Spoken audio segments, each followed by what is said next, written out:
The rusty groan of the iron gate echoed through the desolate woods as the beat-up jeep lurched to a stop. Camp Kingfisher, a skeletal monument to forgotten summers, loomed before them. Sarah, ever the planner, frowned at the sight. Vines choked the cabins, paint peeled like molting skin, and a lone, crimson footprint marred the weathered deck of a locked cabin. Did we make a mistake? Chirped bubbly Emily, oblivious to the chilling portent. Sarah ignored her, a knot of unease tightening in her gut. This getaway was supposed to rekindle their frayed college friendships, a chance to escape the city's suffocating grip. What it offered instead was a thick silence broken only by the mournful hoot of an owl. Inside the main lodge, dust motes danced in the shaft of sunlight that speared through a broken skylight. Tensions crackled like static. There was Ben, Sarah's ex, radiating a smug confidence that grated on Max, the brooding artist perpetually nursing a secret resentment. Rounding out the group was the quiet enigma, Alex, who spent most of his time tinkering with a vintage camera. As dusk bled into night, the games began. Truth or dare devolved into a maelstrom of drunken confessions. Sarah learned Max still blamed her for their senior year project failure, his voice laced with a dangerous edge. Emily, it turned out, had a secret crush on Ben, adding another layer to the volatile mix. The next morning, the unease morphed into terror. Emily's bright eyes were vacant, the white stained crimson. Her throat lay open, a brutal slash marking her once bubbly personality. Panic seized the group. The footprint was no longer a single anomaly, a bloody trail led deeper into the woods. Suspicion turned every glance into a potential accusation. Max, found sharpening a hunting knife, claimed he'd stumbled upon a deer carcass. Ben, caught fiddling with the locked cabin, swore he'd been searching for a flashlight.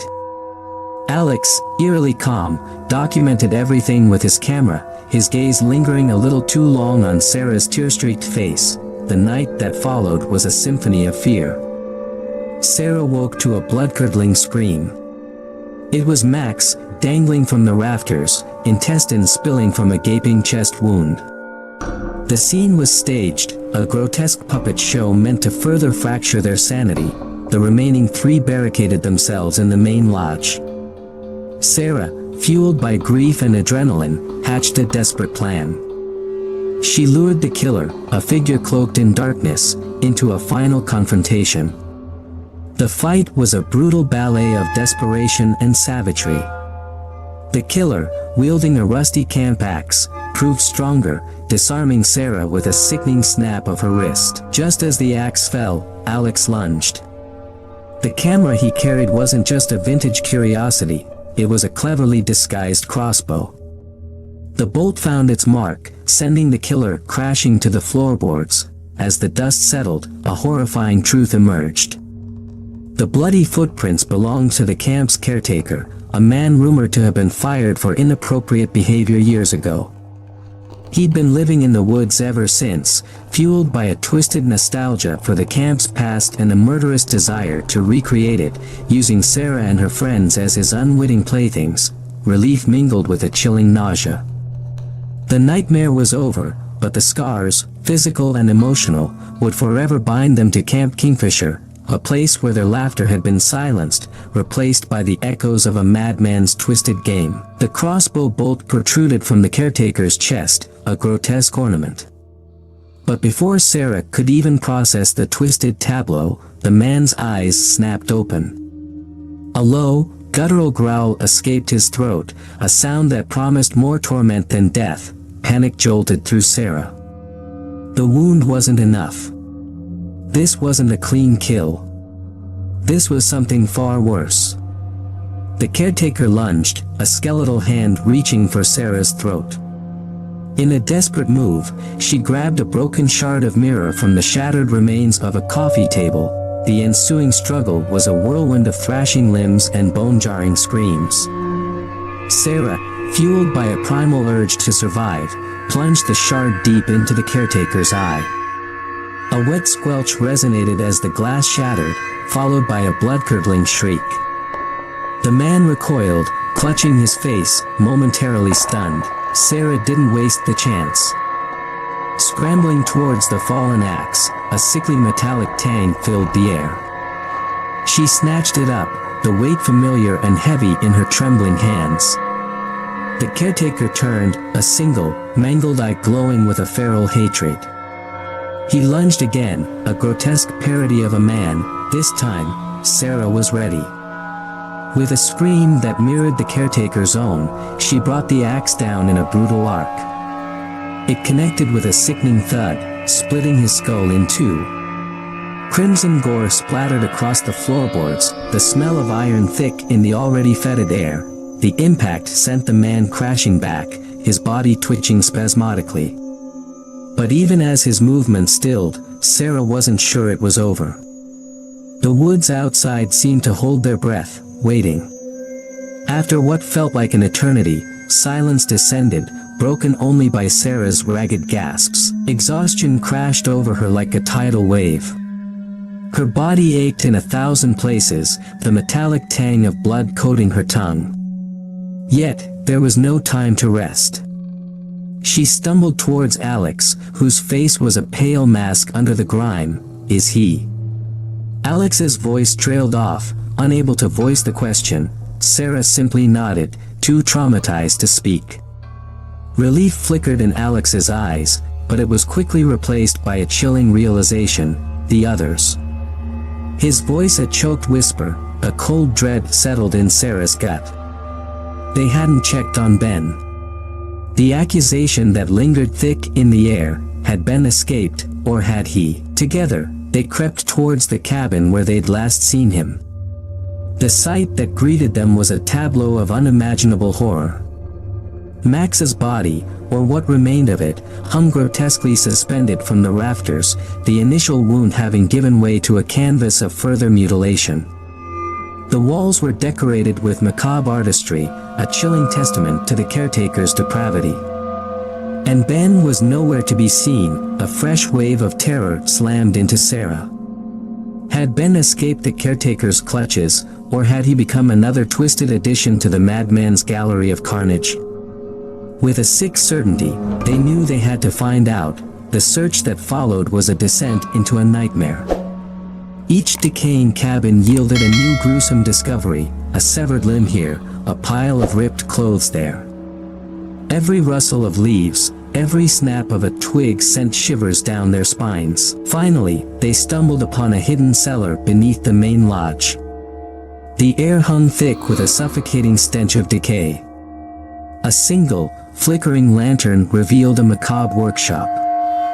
Tools of torture lay scattered on a warped workbench, their purpose self-evident.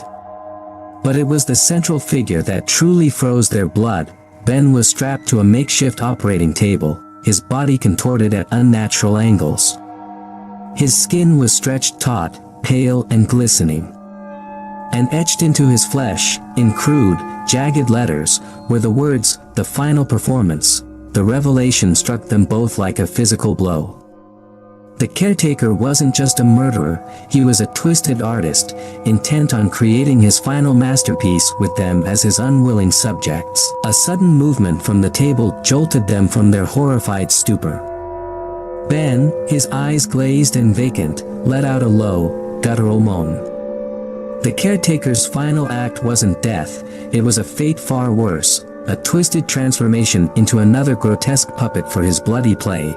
With a shared look of grim understanding, Sarah and Alex knew what they had to do. There would be no mercy, no escape. This twisted game had to end. They grabbed the tools from the workbench, their hands shaking with a mixture of terror and a cold, steely resolve. The screams that echoed from the cellar that night were as much an act of defiance as they were an expression of their own shattered sanity. As dawn finally bled a sickly orange over the horizon, the cellar became a charnel house. The air hung thick with the coppery tang of blood and the acrid bite of singed flesh. Sarah and Alex stood amidst the carnage, their clothes stained crimson, their faces etched with a mixture of horror and gr. Ben's tortured form lay crumpled and still on the operating table, his flesh a mosaic of charred scars and glistening cuts. Tools lay scattered on the floor like grotesque props, bone saws glinting in the weak light, pliers dripping with a viscous red. The silence was heavy, broken only by the ragged gasps of their own breaths. They had survived, but at what cost? The once vibrant summer camp now echoed with the ghosts of their friends, a monument to a weekend that had descended into unimaginable savagery. Suddenly, a guttural moan pierced the silence. It wasn't Ben. It came from the shadows beneath the stairs leading out of the cellar. Sarah and Alex exchanged a panicked glance. The caretaker couldn't be dead, not after the punishment they'd inflicted. A monstrous, hulking figure emerged from the gloom. It was the caretaker, but hardly recognizable. His face was a mask of raw flesh, one eye milky white, the other a gaping socket. His remaining arm ended in a gruesome, bone-claw fashion from a shard of shattered mirror. He was a parody of life, a testament to the resilience of pure, primal rage. In a voice that sounded like gravel grinding against bone, he rasped, "You ruined the performance." Sarah, fueled by a desperate cocktail of adrenaline and terror, grabbed the nearest weapon, a rusty meat cleaver. Alex, ever the pragmatist, snatched a metal pipe from the workbench. The ensuing battle was a grotesque dance of violence. The caretaker, fueled by a twisted sense of vengeance, attacked with a ferocity bordering on madness. Sarah hacked and slashed, the cleaver feeling heavy and foreign in her hand. Alex used the pipe to parry the caretaker's blows, landing a few brutal swings of his own. The cellar floor became slick with blood, the stench of sweat and viscera overwhelming. Sarah felt a sickening crack as the cleaver connected with the caretaker's skull, but it barely fazed him. He roared, a sound that shook the very foundation of the building, and lunged at Sarah. Alex, seeing his opportunity, slammed the metal pipe into the back of the caretaker's knee. The monstrous figure crumpled with a scream, its remaining leg buckling beneath its weight. Without hesitation, Sarah seized the moment. With a primal yell, she plunged the cleaver deep into the caretaker's exposed back, twisting it savagely. A death rattle escaped his mangled throat, a sound that sent shivers down her spine. Silence descended once more, heavy and suffocating. Sarah and Alex collapsed onto the blood-stained floor, their bodies racked with tremors. They had won, but victory tasted like ashes in their mouths. As they lay there, the magnitude of the horror they had witnessed and participated in began to sink in. The carefree college friends who'd arrived at Camp Kingfisher were gone, replaced by two shell-shock survivors forever marked by the darkness they had faced, but the ordeal wasn't over. Dawn's light revealed an even more horrifying truth. The ground outside the cabin was crisscrossed with fresh tire tracks. Someone else had been here, a witness to the carnage, or perhaps even a participant. With a chilling certainty, Sarah and Alex knew their nightmare wasn't over. They were no longer just survivors, they were targets.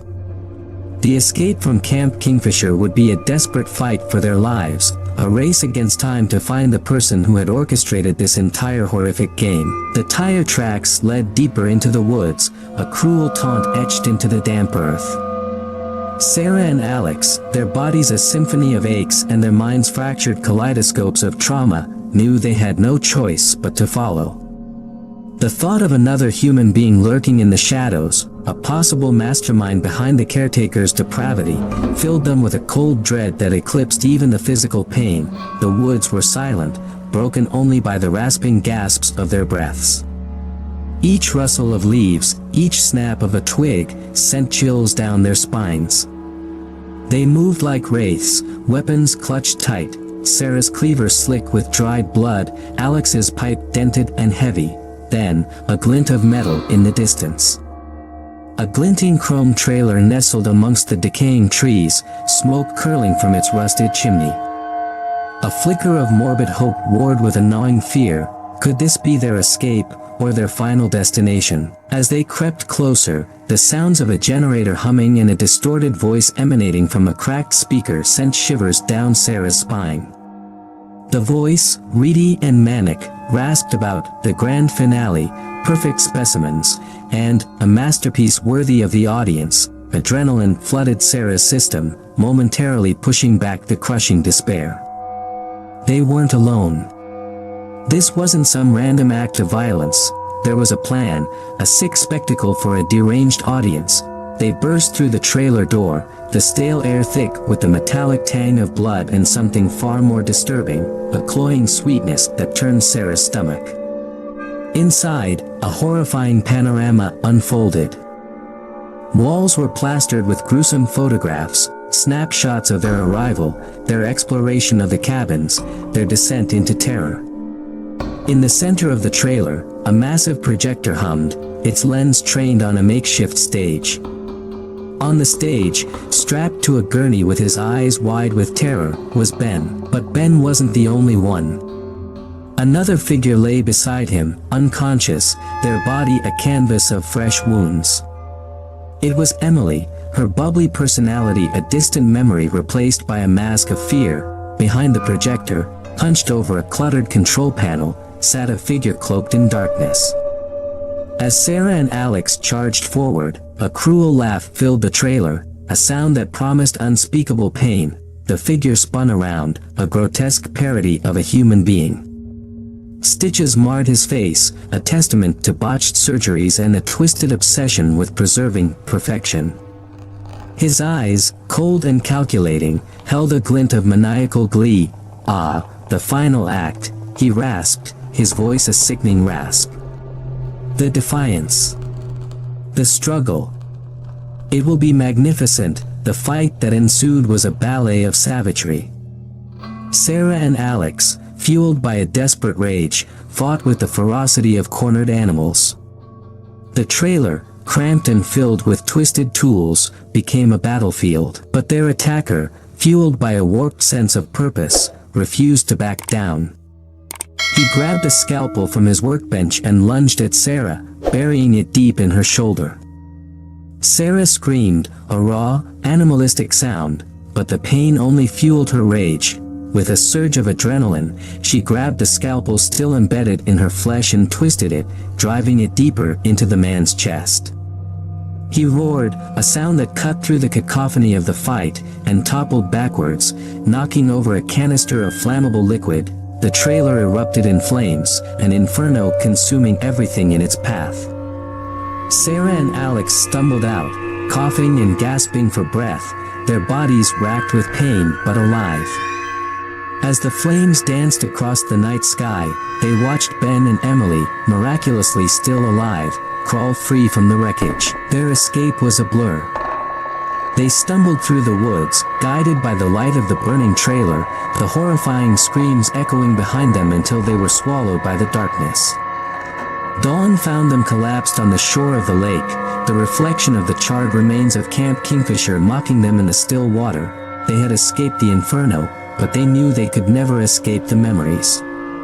The idyllic weekend getaway had become a descent into hell, leaving them forever marked by the darkness they had witnessed and the violence they had been forced to commit. They had survived, but at what cost? As they looked out at the rising sun, painting the sky in hues of orange and pink, they knew the true horror had only just begun. The world outside the woods, the world they thought they knew, was no longer